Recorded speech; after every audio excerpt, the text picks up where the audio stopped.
I want to try something new here for you comic book fans on the channel, a in case you missed it kind of series.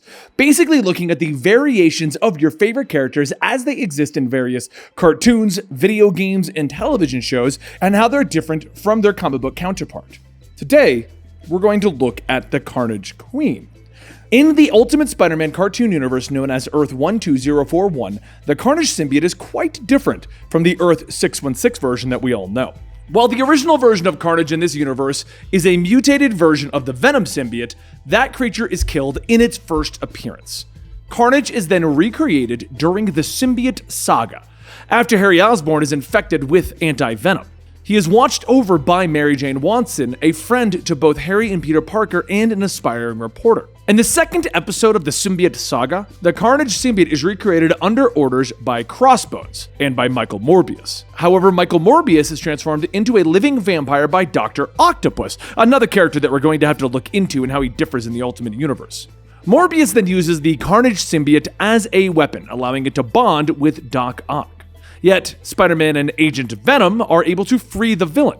When they blow up the Carnage symbiote, though, it separates and begins to infect everyone in New York, becoming an event very similar to Absolute Carnage and the Spider-Man Web of Shadows game. As the city becomes infected with Carnage, it's up to Spider-Man, the Web Warriors, and other S.H.I.E.L.D. superheroes to try and protect the city.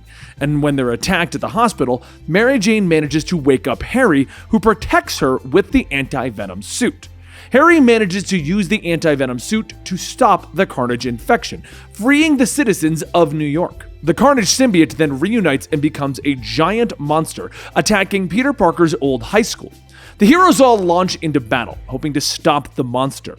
Both Spider-Man and Harry, now as his superhero alter ego, Patrioteer, head inside of the school, trying to discover why Carnage is even attacking it. But inside, they're attacked by Morbius, the living vampire, but they manage to fight him off. They follow the vampire and discover that the school has been transformed into a hive. Dozens of Carnage eggs are littered across it.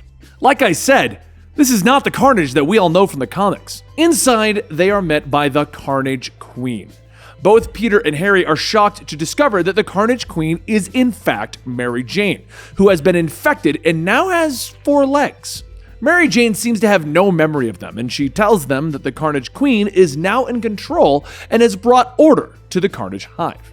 While Peter and Harry try to get through to Mary Jane, it's revealed that Morbius created the Carnage Queen.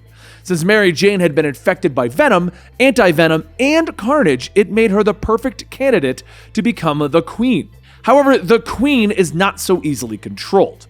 Morbius puts a mind control device in her head and orders her to kill the heroes. Spider-Man, Patrioteer, and Agent Venom are all forced to fight her, all the time trying to convince Mary Jane to fight against both the symbiote and Morbius' control.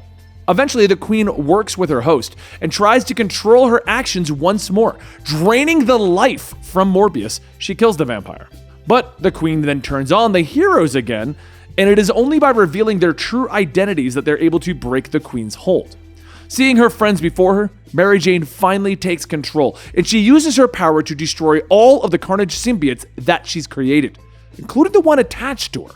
With this done, Mary Jane falls unconscious. The heroes bring her to S.H.I.E.L.D., where she is taken care of. And afterwards, she reveals that she at least has some suspicions about what Peter and his other friends are up to. As life returns to normal, the others don't see the piece of Carnage that still resides in Mary Jane, permanently bonded to the perfect host. Now, in the Spider Slayer saga, Mary Jane reveals the truth to Peter. Still bonded with the Carnage symbiote, she's in complete control of it, making her very similar to the current version of Ghost Spider / Spider-Gwen / Spider-Woman from Earth 65. As the Ultimate Spider-Woman, Mary Jane now has access to all of the symbiote's powers. This gives her super strength, durability, agility, wall crawling, and the ability to make organic webbing and spider sense. Like all the symbiotes, she also has the ability to alter her shape and create weapons from the symbiote's biomass. Now that's a fun little thing that happened over in the Ultimate Universe, isn't it? But there's a couple other things that I thought a lot of you guys are missing out on, and I thought it'd be fun to explain it to you. We could discuss how Barry Allen and Team Flash are different in the CW universe, how Arrow actually is in the comic books versus the actual television show. We can discuss more obscure references like what Agent Venom is in the Ultimate Spider-Man saga, because he's definitely not the same one that I love. And we can also look at different things such as the time that David Hasselhoff was Nick Fury. Let me know in the comments down below if you like the idea of a In Case You Missed It series. We're looking for some new things to put out here as we have to slow down our full story series until we can get more stories completed. The pandemic allowed us to slow down on our videos, but that also meant we slowed down on full stories, and now we need to find some filler. Hope you guys enjoyed this video. Let me know by going to our Twitter and following me at Comicstorian, and I'll see you next time right here.